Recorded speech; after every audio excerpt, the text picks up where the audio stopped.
Assalamualaikum warahmatullahi wabarakatuh.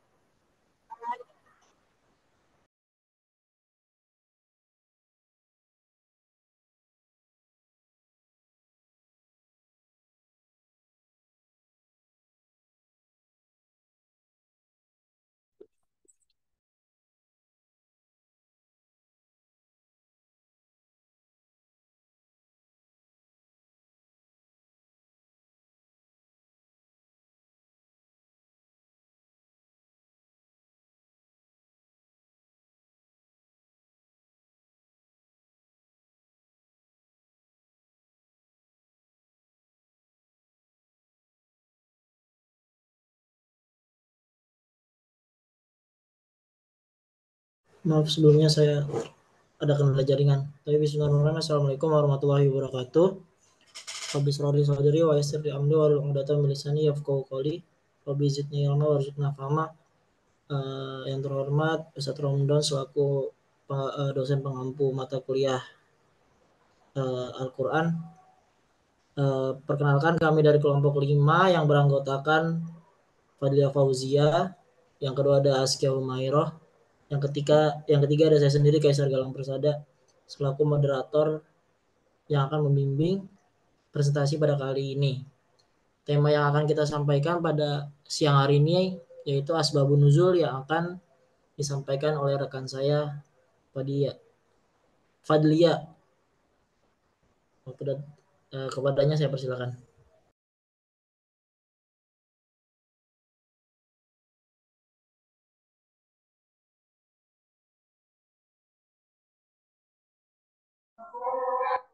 Baik, terima kasih. Untuk yang pertama yaitu ada pengertian asbabun nuzul. Asbab an-nuzul pada mulanya merupakan gabungan dua kata atau dalam bahasa Arab disebut kalimat idhofah, yakni dari kata asbab dan nuzul. Asbab adalah bentuk jama dari sabab, yang artinya sebab, alasan, motif, dan latar belakang. Sementara nuzul dalam bahasa Arab berarti turun. Yang jika dipandang secara etimologi, maka asbab an-nuzul didefinisikan sebagai sebab-sebab yang melatar belakangi terjadinya sesuatu. Asbab an-nuzul yang dimaksud di sini adalah sebab-sebab yang melatar belakangi turunnya ayat atau beberapa ayat Al-Quran.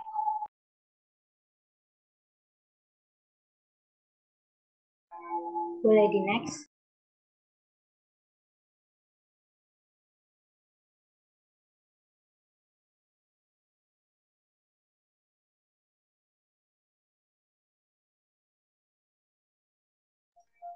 Asbab an-nuzul secara terminologi adalah kejadian atau peristiwa yang melatar belakangi turunnya ayat Al-Quran dalam rangka menjawab, menjelaskan, dan menyelesaikan masalah-masalah yang timbul dari kejadian tersebut. Asbab an-nuzul merupakan bahan sejarah yang dapat dipakai untuk memberikan keterangan terhadap turunnya ayat Al-Quran dan memberinya konteks dalam memahami perintah-perintah. Sudah tentu bahan-bahan ini hanya melingkupi peristiwa pada masa Al-Quran masih turun atau asar at-tanzil. Selanjutnya dilanjutkan oleh Kaisar. Oke, di sini ada bentuk-bentuk peristiwa yang melatar belakangi turunnya Al-Quran. Ada berbagai macam ya. Yang pertama diantaranya berupa konflik sosial seperti ketegangan yang terjadi antara suku Aus dan suku Khazraj. Dari kejadian ini turunlah beberapa ayat dari surat Ali Imran yang dimulai dari ayat 100 hingga beberapa ayat berikutnya. Kesalahan besar seperti kasus seorang sahabat yang mengimami sholat dalam yang mengimami sholat dalam keadaan mabuk. Kemudian turun ayat dari surat An-Nisa ayat ke-43 dan pertanyaan-pertanyaan yang diajukan oleh salah seorang sahabat kepada Nabi, baik berkaitan dengan sesuatu yang telah lewat, sedang, atau yang akan terjadi.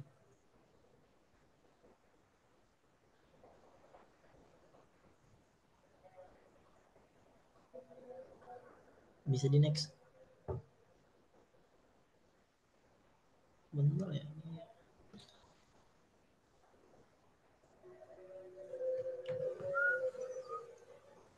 Sepertinya yang share screen lagi ada ini ya, terpental. Benar.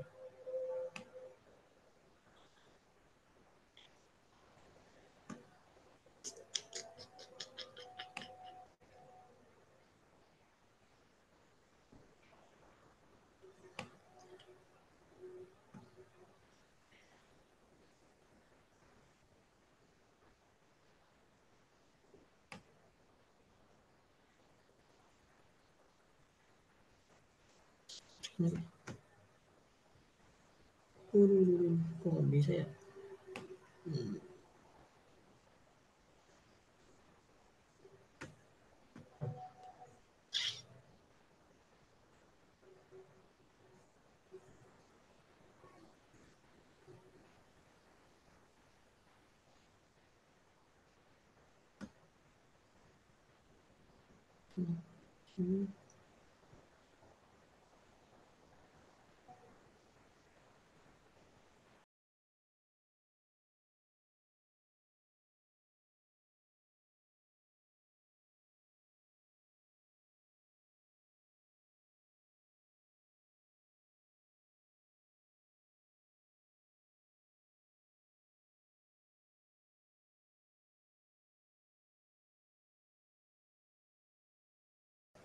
Oke, maaf, ada gangguan sinyal tadi.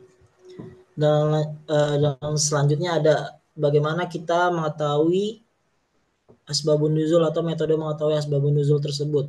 Yang pertama ada metode yang dikutip dari buku studi Al-Quran atau teori dan aplikasinya dalam penafsiran ayat pendidikan oleh Arham Junaidil Firman. Cara mengetahui asbabun nuzul terbagi menjadi dua, yaitu ada mikro dan makro. Yang pertama ada cara mikro, yaitu mengetahui sebab yang melatar belakangi turunnya ayat dalam redaksi Al-Quran. Namun sayangnya hanya sedikit redaksi ayat Al-Quran yang mempunyai asbabun nuzul. Nah, yang kedua ada tadi makro ya. Yang kedua mengetahui asbabun nuzul dengan cara makro, yakni melakukan penelusuran sejarah dan riwayat turunnya sebuah wahyu atau ayat. Metode ini bisa dilakukan dengan mengutip riwayat yang valid.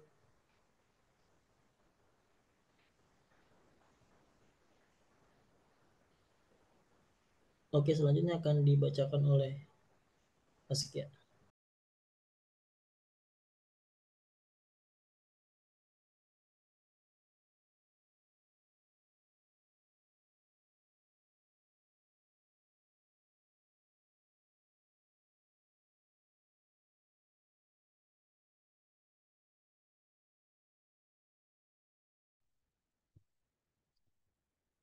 Apakah suara terdengar?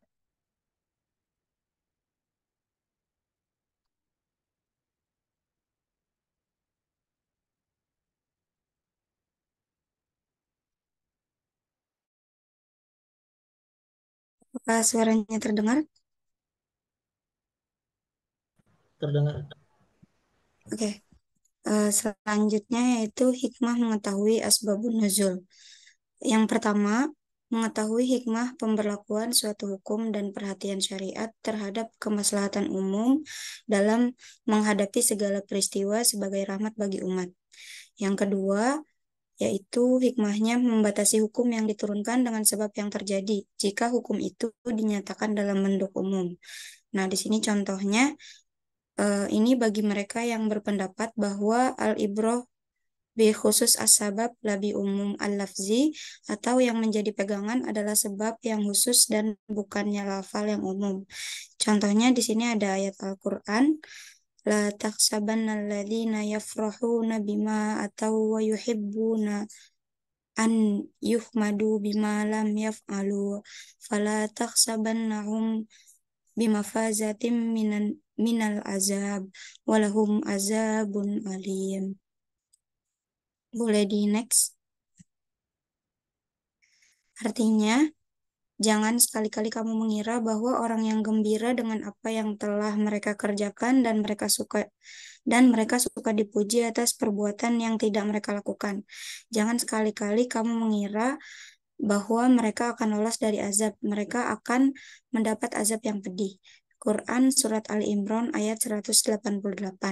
Nah, berdasarkan ayat ini, ada beberapa sahabat yang khawatir dengan penjelasan ayat tersebut, lalu menanyakan kepada Ibnu Abbas, sekiranya setiap orang di antara kita yang bergembira dengan apa yang telah dikerjakan dan ingin dipuji dengan perbuatan yang belum dikerjakannya itu akan disiksa, tentulah kita semua akan disiksa.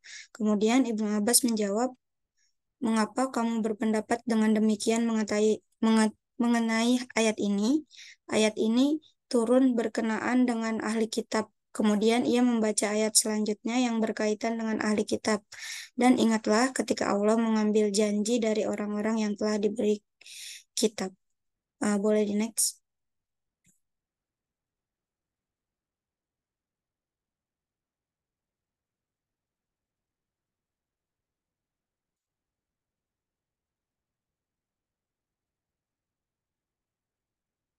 Boleh di next selanjutnya.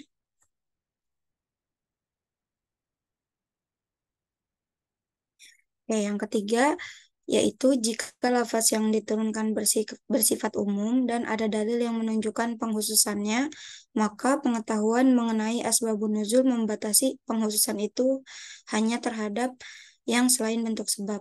Contohnya digambarkan dalam dua firman-Nya. Yang pertama, bahwa orang-orang yang menuduh wanita baik-baik berzina tidak akan diampuni. Ayatnya yaitu sesungguhnya orang-orang yang menuduh wanita yang baik-baik, yang lengah lagi beriman atau berbuat zina, mereka kena laknat di dunia dan di akhirat, dan bagi mereka azab yang besar. Pada hari ketika lidah, tangan, dan kaki mereka menjadi saksi atas mereka terhadap apa yang dahulu mereka kerjakan. Hari itu Allah akan memberi mereka balasan yang setimpal menurut semestinya. Dan taulah mereka bahwa Allah lah yang maha benar, lagi yang maha menjelaskan segala sesuatu menurut hakikat yang sebenarnya. Quran Surat An-Nur ayat 23-25. Boleh di next. Nah, kemudian yang kedua itu bahwa orang-orang yang menuduh wanita baik-baik berzina masih bisa diampuni. Kalau ayat yang tadi kan menjelaskan tidak bisa diampuni. Nah, ayatnya itu dan orang-orang yang menuduh wanita-wanita yang baik-baik berbuat zina dan mereka tidak mendatangkan 4 orang saksi, maka deralah mereka yang menuduh itu 80 kali dera. Dan janganlah kamu terima kesaksian mereka buat selama-lamanya, dan mereka itulah orang-orang yang fasik, kecuali orang-orang yang bertaubat sesudah itu dan memperbaiki dirinya.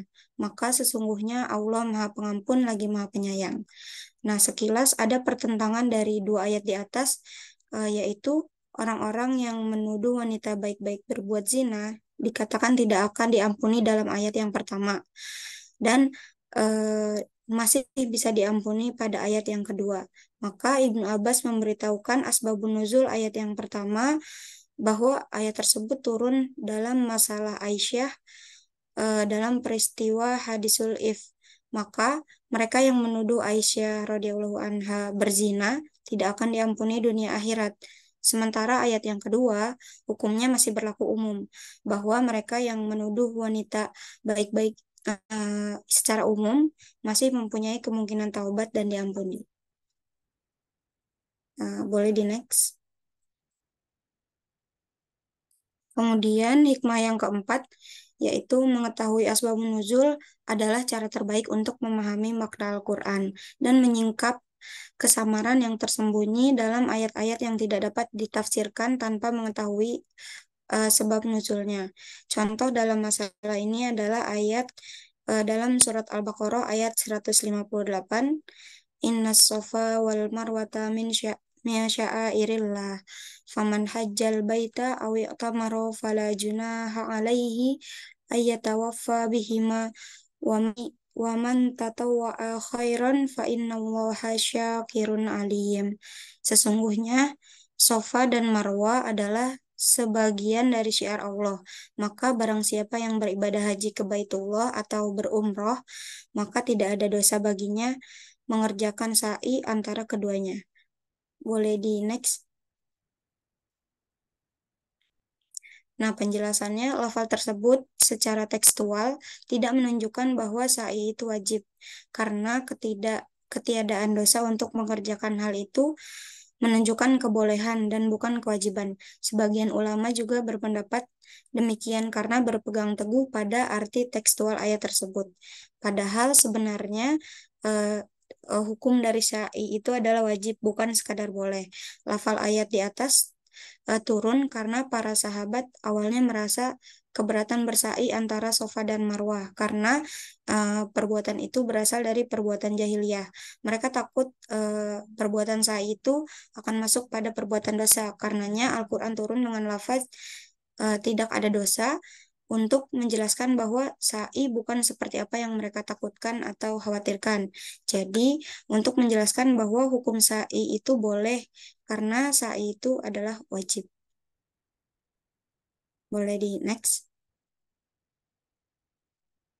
Yang kelima, sebab nuzul dapat menerangkan kepada siapa ayat itu diturunkan, sehingga ayat tersebut tidak diterapkan kepada orang lain karena dorongan permusuhan dan perselisihan. Contohnya, ketika Marwan meminta agar Yazid dibaiat, ia berkata, pembaiatan ini adalah tradisi Abu Bakar dan Umar.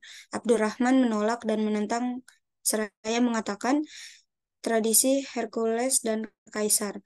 Maka Marwan berkata, inilah orang yang dikatakan Allah dalam Al-Quran, walladzina qala liwalidayhi uffin lakuma. Maka maksudnya adalah Marwan menuduh Abdurrahman durhaka dengan menyandarkan pada ayat di atas. Kemudian perkataan Marwan yang demikian itu sampai kepada Aisyah. Maka Aisyah berkata, Marwan telah berdusta. Demi Allah, maksud ayat itu tidaklah demikian. Sekiranya aku mau menyebutkan mengenai siapa ayat itu turun, tentulah aku sudah menyebutkannya. Next.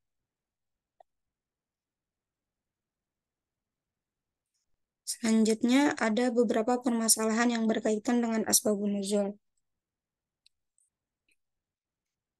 Yang pertama, pembahasan kaidah. Al-ibroh bi umumi al-lafdi la bi khususi as-sababi, atau yang menjadi pegangan adalah lafal yang umum bukan sebab yang khusus.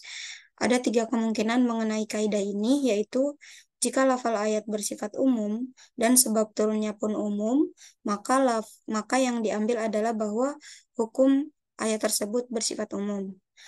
Yang kedua, jika lafal ayat tersebut bersifat khusus dan sebab turunnya pun khusus pada seorangan tertentu, maka yang diambil adalah bahwa hukum ayat tersebut bersifat khusus.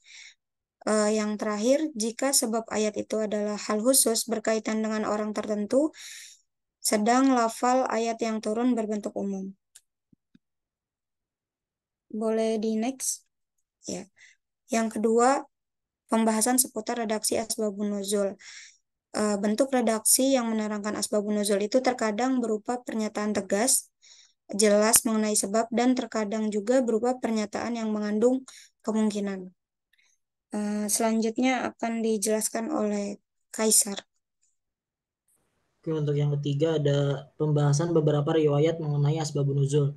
Kadang-kadang satu ayat memiliki beberapa riwayat yang berhubungan dengan asbabun nuzul. Oke, yang keempat ada banyak ayat satu sebab. Terkadang banyak ayat yang turun sedang sebabnya hanya satu. Dalam hal ini tidak ada masalah yang cukup penting. Karena itu banyak ayat yang turun di dalam berbagai surat berkenaan dengan suatu peristiwa. Contohnya ialah apa yang diriwayatkan Sa'id bin Mansur, Abdul Razak At-Tirmizi, Ibnu Jarir, Ibnul Munzir, Ibnu Abi Hatim, atau Broni dan Al-Hakim mengatakan Sahih dari Ummu Salamah. Ia berkata, wahai Rasulullah, aku tidak mendengar Allah menyebut kaum perempuan sedikit pun mengenai hijrah. Maka Allah menurunkan, maka Tuhan mereka memperkenankan permohonannya dengan berfirman, sesungguhnya aku tidak menyia-nyiakan amal orang-orang yang beramal di antara kamu, baik laki-laki atau perempuan, karena sebagian kamu adalah turunan dari sebagian yang lain. Ali Imran ayat 195. Oke, untuk selanjutnya akan dibacakan oleh Askia. Untuk selanjutnya ada ayat lebih dahulu turun daripada hukumnya. Dalam Al-Burhan, Az-Zarkashi menulis satu pembahasan yang berhubungan dengan asbab an-nuzul. Tajuknya, penurunan ayat lebih dahulu daripada hukumnya. Ia mengemukakan contoh yang tidak menunjukkan bahwa ayat itu turun mengenai hukum tertentu. Kemudian pengamalannya datang sesudahnya, tetapi hal tersebut menunjukkan bahwa ayat itu diturunkan dengan lafaz mujmal atau global, yang mengandung arti lebih dari satu. Kemudian penafsirannya dihubungkan dengan salah satu arti-arti tersebut, sehingga ayat tadi mengacu kepada hukum yang datang kemudian. Misalnya ayat, sesungguhnya beruntunglah orang yang membersihkan diri. Quran Surat Al-A'la ayat 14. Ayat tersebut dijadikan dalil untuk zakat fitrah. Lalu yang keenam, ada beberapa ayat turun berkaitan dengan satu orang. Terkadang seorang sahabat mengalami beberapa kali peristiwa. Al-Quran juga demikian, turun mengiringi setiap peristiwa. Ia banyak turun sesuai dengan banyaknya peristiwa yang terjadi. Misalnya, apa yang diriwayatkan Al-Bukhari dalam kitab Al-Adab Al-Mufrad tentang berbakti kepada orang tua. Dari Sa'ad bin Abi Waqqas, ia berkata, ada 4 ayat Al-Quran turun berkenaan denganku. 1. Ketika ibuku bersumpah bahwa ia tidak akan makan dan minum sebelum aku meninggalkan Muhammad. Lalu Allah menurunkan ayat 15 pada surat Luqman. Yang kedua, ketika aku mengambil sebilah pedang dan mengaguminya, maka aku berkata kepada Rasulullah, wahai Rasulullah, berikanlah kepadaku pedang ini. Maka turunlah ayat ke-1 surat Al-Anfal. Yang ketiga, ketika aku sedang sakit, Rasulullah SAW mengunjungiku. Aku bertanya, wahai Rasulullah, aku ingin membagikan hartaku. Bolehkah aku mewasiatkan separuhnya? Beliau menjawab, tidak boleh. Aku bertanya, bagaimana kalau sepertiga? Beliau terdiam. Maka wasiat dengan sepertiga harta itu diperbolehkan. Lalu yang terakhir, ketika aku sedang minum khamar bersama kaum Ansar, seorang dari mereka memukul hidungku dengan tulang unta. Lalu aku datang kepada Rasulullah, maka Allah Subhanahu wa taala menurunkan larangan minum khamar. Saya serahkan kembali kepada moderator. Oke, sekian presentasi dari kelompok kami. Kurang lebihnya mohon maaf. Untuk pertanyaan, dikarenakan kita ada 2 kelompok ya, presentasi selanjutnya akan disampaikan oleh kelompok 6. Pada kelompok 6 kami persilakan.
Ya baik, sebelumnya mohon izin Ustadz untuk memulai presentasi.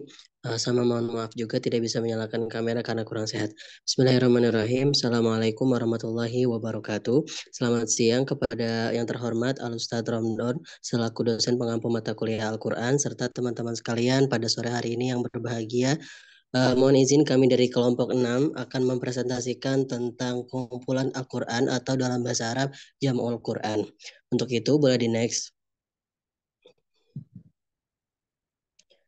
Kami dari kelompok 6 beranggotakan saya sendiri, Alhamdulillah selaku moderator, kemudian presentator pertama ada Filza Anis Rahma, kemudian presentator kedua ada Inaya, dan Presentator ketiga saya sendiri. Boleh di next? Ya, kali ini kita akan membahas pada pembahasan Jam'ul Quran ini. Yang pertama ada pengertian Jam'ul Quran, kemudian ada 3 tahapan pembentukan Al-Quran, dan yang terakhir ada penertiban ayat dan surat. Langsung saja masuk ke pembahasan pertama tentang pengertian Jam'ul Quran akan disampaikan oleh Ukhti Filza. Kepadanya kami silakan.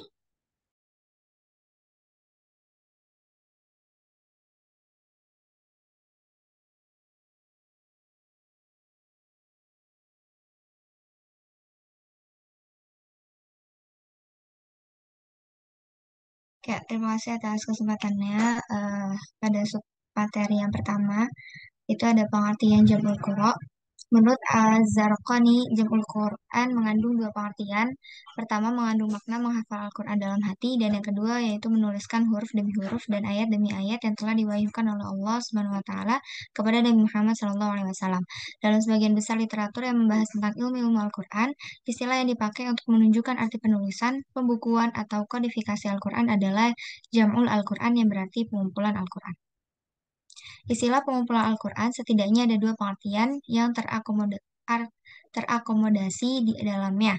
Kedua pengertian itu merujuk kepada kandungan makna Jam'ul Al-Quran atau pengumpulan Al-Quran, yaitu kata pengumpulan dalam arti penghafalannya di dalam lubuk hati, sehingga orang-orang yang hafal Al-Quran disebut Jam'ul Al-Quran atau hufaz Al-Quran, dan kata pengumpulan dalam arti penulisannya. Lalu pada submateri yang kedua, 3 tahapan penerapan saya.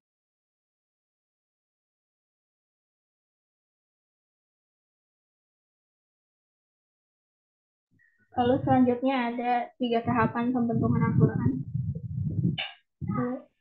Pengumpulan Al-Quran pada zaman Rasulullah. Pengumpulan dan penyatuan Al-Quran dilakukan dengan 2 cara, yaitu pengumpulan dalam dada atau penghafalan dan penulisan.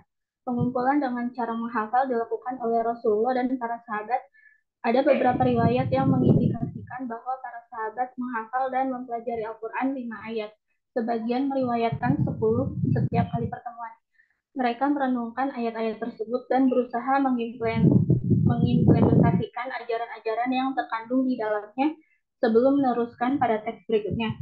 Rasulullah SAW mengangkat para penulis wahyu Al-Quran dari sahabat-sahabat terkemuka seperti Ali Muawiyah, Ubay bin Ka'ab, dan Zaid bin Sabit.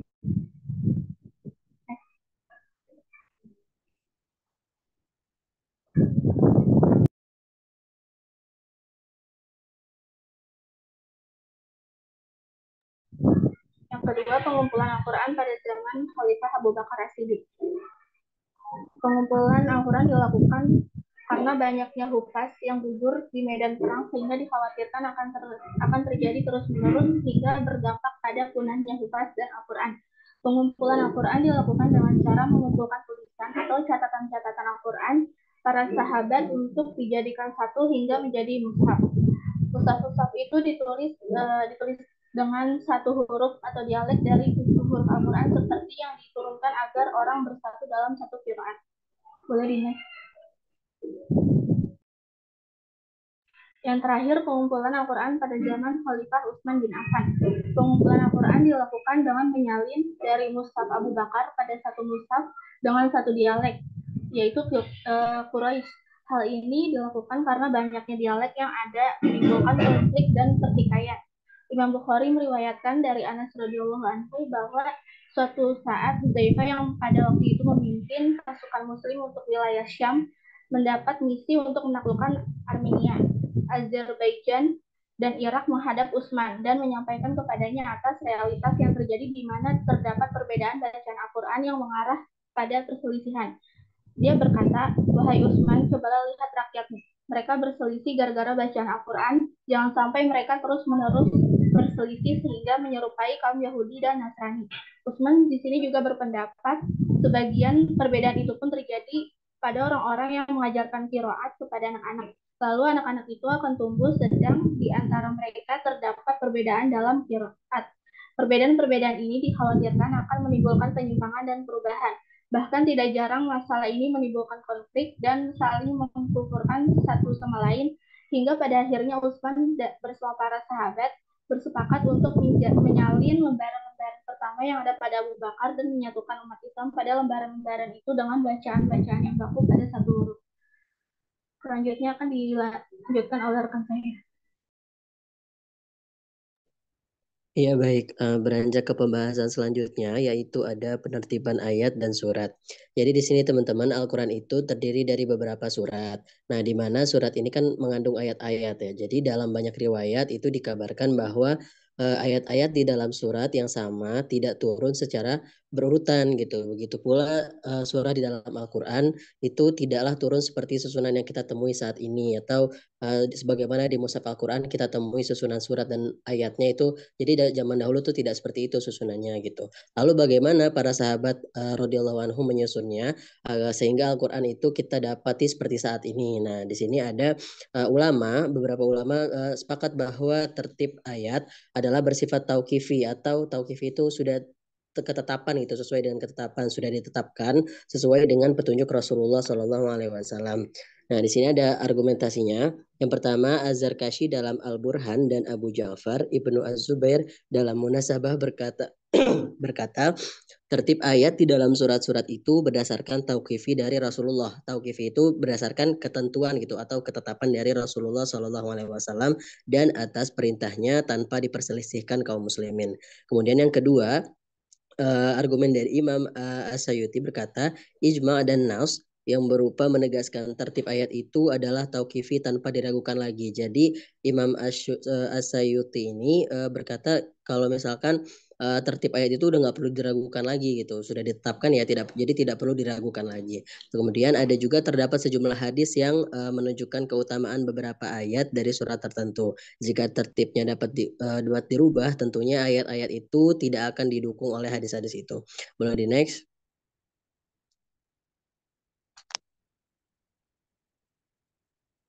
Nah, selanjutnya Rasulullah SAW itu telah membaca sejumlah surat dengan tertib ayatnya dalam sholat maupun khutbah Jumat. Jadi karena berpatok kepada Rasulullah sudah membacanya sesuai urutannya pada saat sholat dan khutbah Jumat, jadi tidak perlu diragukan lagi tuh ketetapan suratnya. Nah, kemudian selanjutnya ada Imam Ibnu Hajar Al-Asqalani mengatakan bahwa Jibril selalu mengulangi dan memeriksa hafalan Quran Rasulullah SAW di setiap bulan Ramadan. Dan pada bulan Ramadan diakhiri hidup Rasulullah pada bulan Ramadan di akhir hidup Rasulullah SAW sebanyak 2 kali. Kemudian yang terakhir Imam Taqiyuddin An-Nabahani mengatakan susunan ayat-ayat itu yang terkandung dalam setiap surat pada mushaf sekarang adalah tauqifi. Boleh dilanjut.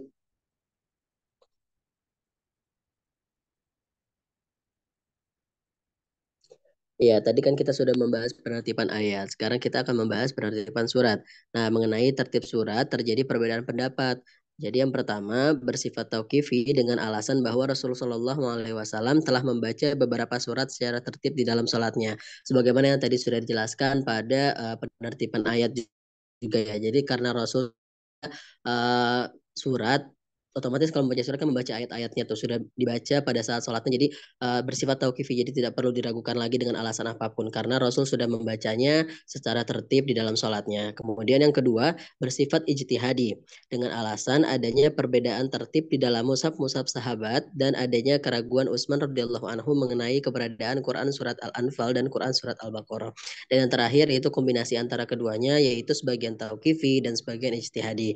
Karena sebagian tertib surat ada dalilnya dan yang lain juga tidak. Boleh di next.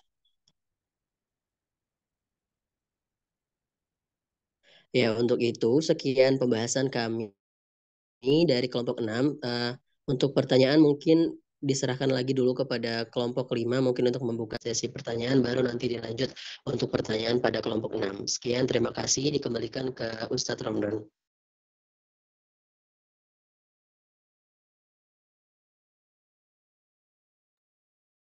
Silakan lanjut diskusi. Baik Ustadz, ya bagaimana kepada moderator kelompok 5, Akhi Kaisar, apakah ingin membuka pertanyaan terlebih dahulu atau sama-sama langsung kita buka? Mending sama-sama aja langsung lagi. Oke, baik. Boleh nih kepada teman-teman yang memiliki pertanyaan, baik itu untuk kelompok 5 atau kelompok 6, boleh langsung diajukan untuk raise hand atau di kolom chat.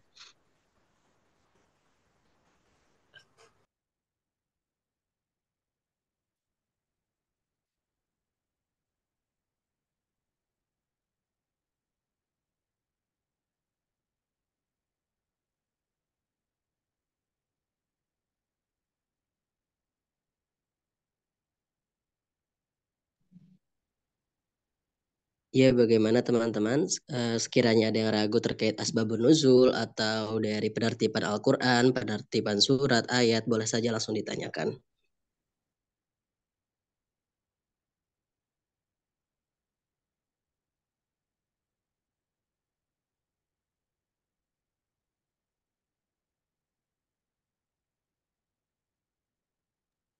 Iya, sudah ada Ukti Kohana Nabila. Disilakan untuk mengajukan pertanyaan.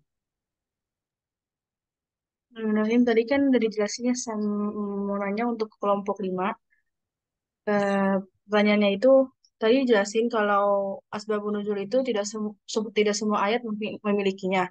Nah, mengapa tidak semua ayat dari Al-Quran tidak memiliki asbabun nuzul itu sih pertanyaannya. Terima kasih. Saya kembalikan kepada Syukran Ukti.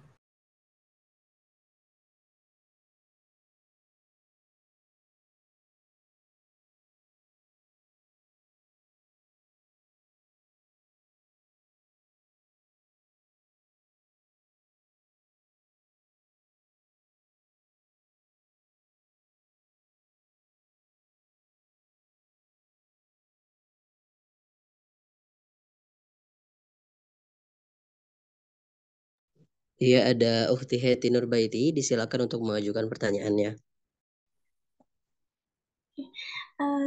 Pertanyaannya untuk kelompok 6, saya izin bertanya, bagaimana sih Al-Quran itu disusun menjadi satu kitab setelah masa Khalifah Utsman bin Affan? Mungkin itu saja. Terima kasih. Maaf, boleh diulang, Ukti Heti. Koneksi di saya agak terputus. Bagaimana Al-Quran disusun menjadi satu kitab setelah masa Khalifah Utsman bin Affan? Oke, baik. Izin mengulang pertanyaannya. Jadi, bagaimana Al-Quran itu tersusun setelah masa Utsman bin Affan, seperti itu?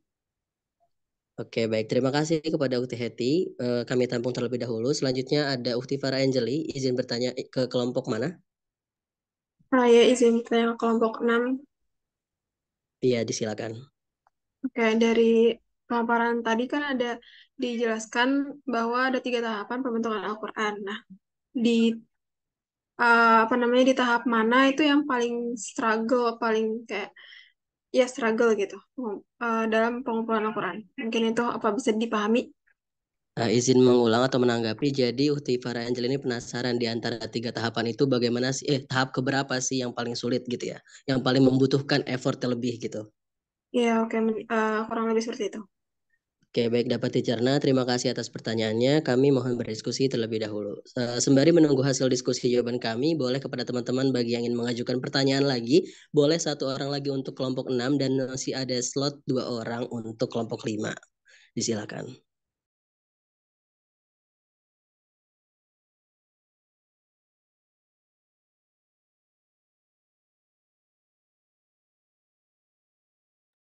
Iya, Akhi Haidar, izin bertanya ke kelompok berapa? Oh, 5 tadi. Asbabun nuzul. Oke, Akhi Haidar silakan dipandu. Oh, ingin bertanya apakah seluruh ayat Al-Quran ada asbabun nuzulnya? Mana Ki Kaisar? Langsung dijawab aja ya, kan tadi udah ditanyain itu sama Kohana, tidak semua Oh, riwayat itu tidak memiliki asbabun nuzul. Sekian. ada satu contoh ayat gak yang nggak memiliki asbabun nuzul? Oke, nanti kita cari ya. Berarti Oke. contoh ayat yang tidak memiliki asbabun nuzul ya? Oke, dan. Iya, satu aja. Oke, syukran.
Oke, dari kelompok 5 izin menjawab untuk pertanyaan dari Ukti Rohana yang akan dijawab oleh Saudari Eski ya.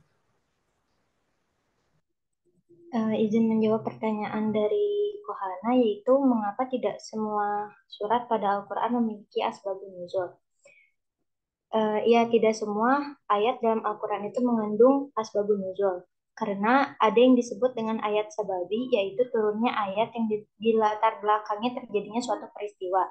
Dan ada ayat ibtidai, yaitu turunnya ayat yang tidak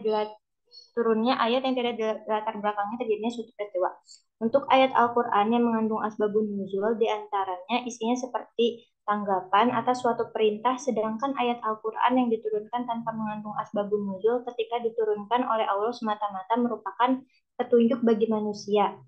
Misalnya pada Quran surat Al-An'am saat diturunkan tidak ada peristiwa yang melatar belakangi.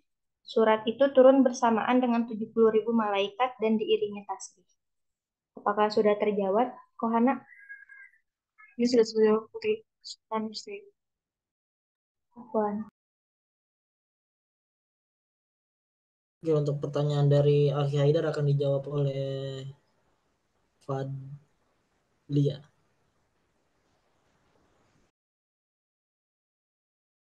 Dari Akhi Haidar tadi pertanyaannya itu contoh ayat yang tidak memiliki asbabun nuzul ya. Kalau dari kelompok kami, salah satu contoh ayat atau surat yang tidak memiliki asbabun nuzul yaitu di surat Al-Ikhlas.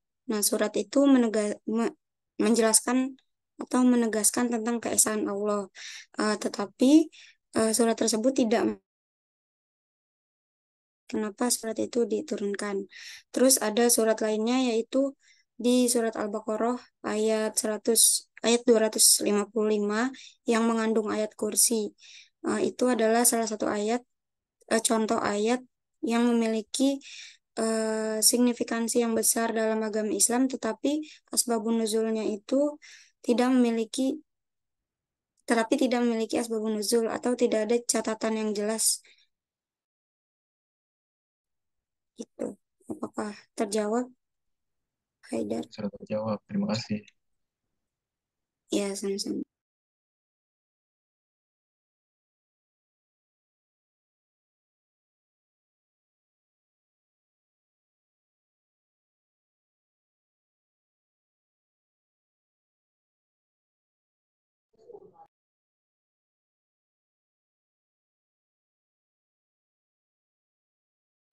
Ya baik, dari kelompok 6 mohon izin menjawab pertanyaan. Yang pertama, eh, menjawab pertanyaan Ukti Farah Anjali terkait dari 3 tahapan pengumpulan Al-Quran itu sebenarnya tahapan keberapa atau tahapan mana sih yang paling butuh effort lebih atau yang paling struggle. Untuk itu disilakan kepada Ukti Filza untuk menjawab pertanyaannya. Ya, izin menjawab pertanyaan dari Ukti Farah tadi. eh dari apa? Bagaimana? Mana sih? Tahapan yang keberapa di antara 3 tahapan pengumpulan Al-Quran yang paling struggle? Eh, Menurut kelompok kami, yang paling struggle itu pada masanya Abu Bakar. Karena pada saat itu pertama kali Al-Quran disusun ketika terjadi kekacauan oleh Musailamah Al-Kadzab yang menyebabkan para penghafal Al-Quran itu banyak yang gugur, mati syahid gitu. Jadi di situ pada masa Abu Bakar bingung bagaimana caranya mempertahankan supaya Al-Quran ini tidak musnah gitu. Dan pada saat itu Umar bin Khattab pun eh, mengusulkan untuk Al-Quran segera dikumpulkan dan ditulis dalam sebuah kitab, namun pada Abu Bakar masih ragu gitu. Karena takutnya tidak sesuai dengan aturan atau yang diperintahkan oleh Rasulullah Shallallahu Alaihi Wasallam. Bagaimana, Angelia, apa sudah terjawab? Oke, sudah terjawab. Berarti pada masa awal ya. Tuh. Oke, syukur dan kelompok 6. Oke, baik. Karena pertanyaan dari Ukhti Farah sudah terjawab, beranjak ke pertanyaan selanjutnya dari Ukhti Heti. Terkait pertanyaannya itu bagaimana Al-Quran disusun menjadi satu kitab itu setelah masa Khalifah Utsman bin Affan. Untuk itu disilakan kepada Ukhti Inayah untuk menjawab pertanyaannya. Izin menjawab pertanyaan dari Happy. Bagaimana Quran disusun menjadi satu kitab setelah masa Khalifah Utsman bin Affan? Setelah masa Khalifah Utsman bin Affan, Al-Quran tetap disusun dalam bentuk satu kitab yang sama seperti yang telah dihimpun olehnya. Utsman bin Affan memerintahkan pengumpulan, penyalinan, dan penyusunan kembali Al-Quran dalam satu kitab yang dikenal sebagai Mushaf. Utsman bin Affan ini memerintahkan Zaid bin Thabit dan 3 sahabat lainnya untuk membuat salinan Al-Quran dari naskah yang telah dikumpulkan sebelumnya. Proses ini dilakukan untuk memastikan keseragaman teks Al-Quran di seluruh wilayah kekhalifahan dan salinan tersebut kemudian disebar ke berbagai wilayah Islam dan salinan aslinya disimpan di kota Madinah. Bagaimana Heti? Apa sudah terjawab? Terima kasih Naya, sudah terjawab. Oke, baik. Alhamdulillah, dua pertanyaan untuk kelompok 6 sudah terjawab. Untuk itu mohon izin Ustadz, apakah ini masih dibuka sesi diskusi atau bagaimana?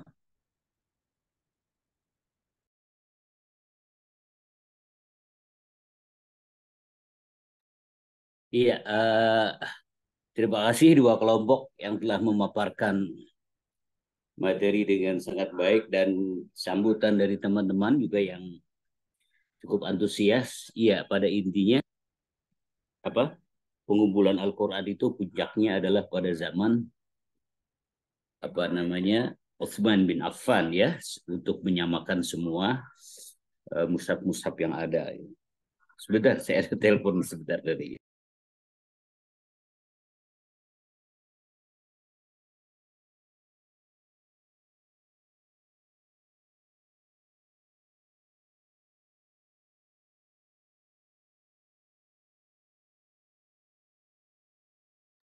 Iya, oke.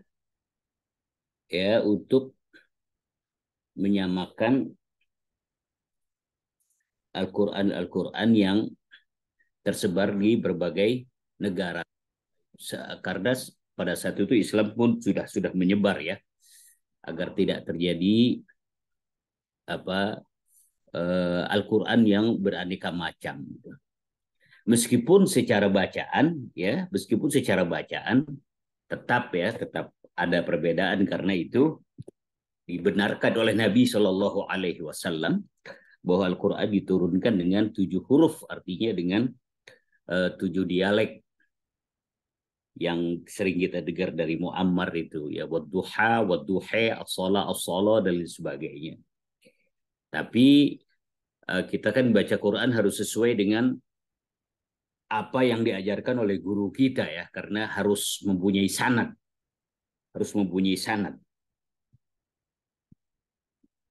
Teman-teman yang belum punya sanad, kalau membaca Al-Quran harus cari itu ya, cari di mana guru yang mempunyai sanad Al-Quran. Meskipun bacanya nanti misalkan kamu baca cuma Al-Fatihah doang, terus lalu Al-Baqarah sebagian, lalu misalkan surat Al-Kahfi, surat Tabarok, lalu Juz Amma sebagian. Bisa disebut nanti minta ijazah, minta sanad gitu, ada sanadnya yang bersambung kepada Nabi Muhammad Shallallahu Alaihi Wasallam. Kalau saya alhamdulillah punya sanad bacaan Quran saya sampai kepada Rasulullah Shallallahu Alaihi Wasallam. Saya dari guru saya dari guru beliau dari guru-guru beliau, terus sampai kepada Rasulullah. Itu kalau punya bagus gitu ya. Jadi ada tanggung jawabnya. Kita tidak boleh sembarangan mengikuti orang-orang yang membaca dengan logat-logat tertentu. Itu boleh kalau kita ngerti ilmunya, kalau tidak ngerti nggak boleh. Meskipun diturunkan dengan 7 huruf.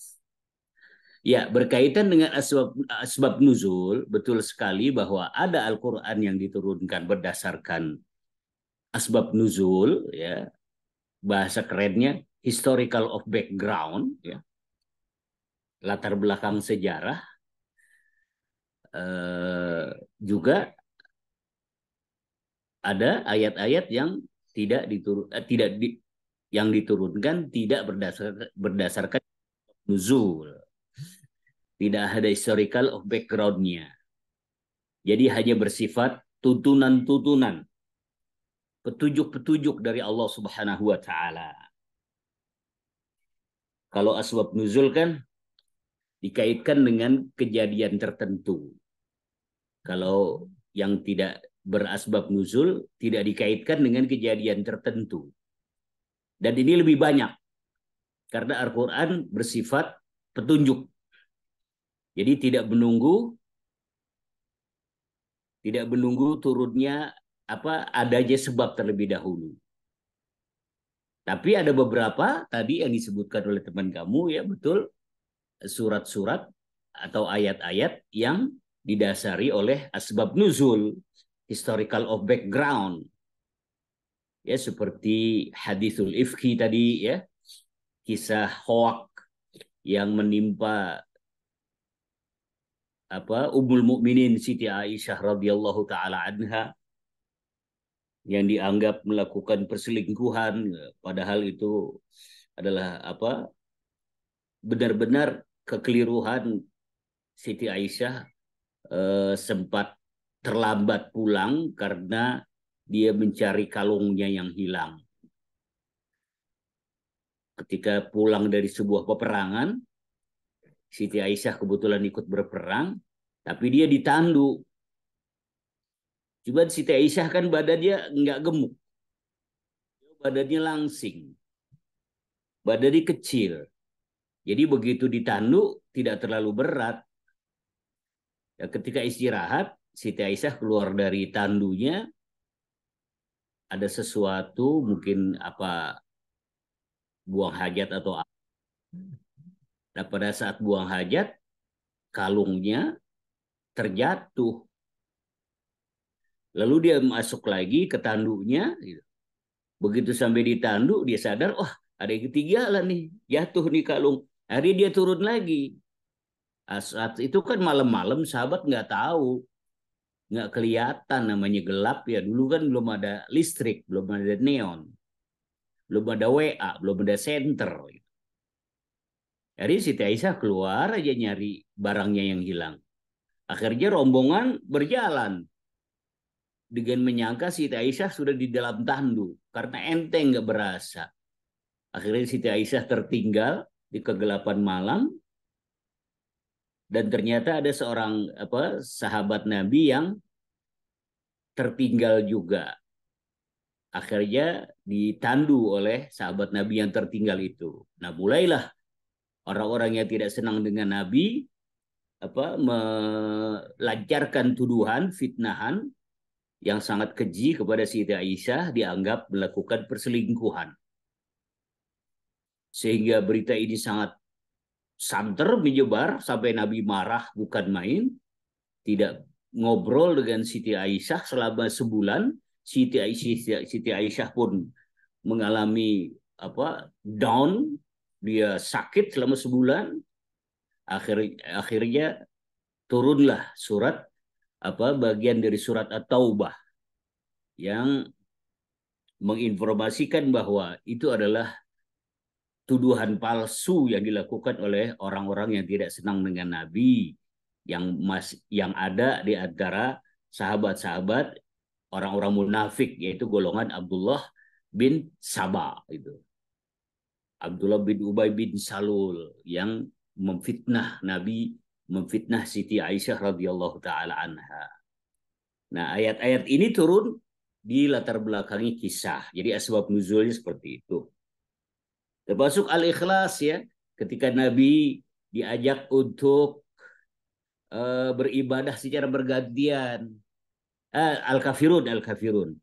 Ketika Nabi diajak beribadah untuk bergantian, sehari orang-orang kafir ikut dengan Nabi ibadah, lalu hari besok Nabi harus ikut kepada orang kafir untuk ibadah. Lalu turunlah ayat yang menyatakan bahwa qul ya ayyuhal kafirun la a'budu ma ta'budun, ya, dan seterusnya. Ini surat yang menjadi langganan kalau kita baca dalam sholat maghrib. Meskipun saya ingatkan jangan berani-berani kalau belum hafal banget. Kalau baca surat Al-Kafirun belum hafal banget, awas. Nanti bisa masuk tapi gak bisa keluar. Qul ya ayyuhal kafirun la a'budu ma ta'budun wala antum a'biduna ma a'bud wala ana a'budu ma a'badtum wala antum a'biduna ma a'bud wala ana a'budu ma a'badtum wala antum a'biduna ma a'bud wala ana a'budu ma a'badtum wala antum a'biduna ma a'bud wala ana a'budu ma a'badtum. Enggak keluar-keluar. Manalah hukumnya? Muter aja di situ. Hati-hati yang belum hafal banget. Itu di antara sejarahnya. Termasuk tadi yang disebutkan yaitu seorang yang sholat dalam keadaan mabuk ya. Akhirnya Nabi turun ayat la taqrabus salata wa antum sukara hatta ta'lamu ma taqulun dan seterusnya. Tapi mayoritas ayat yang terbesar adalah ayat-ayat yang tidak mempunyai asbab nuzul.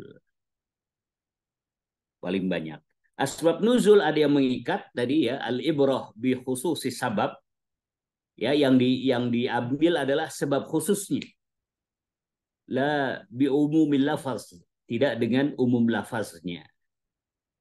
Khusus sebabnya seperti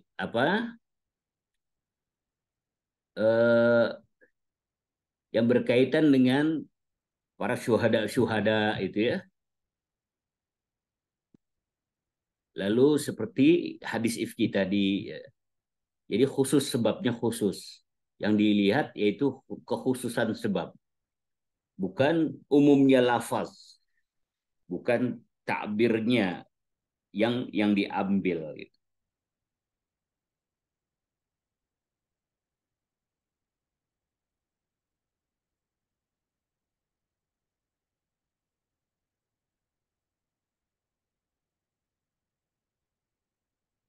Ya, sampai di sini dulu ya. Terima kasih kelompok 5 dan 6 ya. Kita masih kelompok lagi besok 7 dan 8 ya. 7 dan 8 untuk kemudian kita UTS. Baik, terima kasih. Subhanakallahumma wa bihamdika la ilaha illa anta astaghfiruka wa atubu ilaika. Wassallallahu ala Muhammad wa alihi wa sahbihi wasallam walhamdulillahirabbil alamin. Assalamualaikum warahmatullahi wabarakatuh. Waalaikumsalam warahmatullahi wabarakatuh. Ustaz.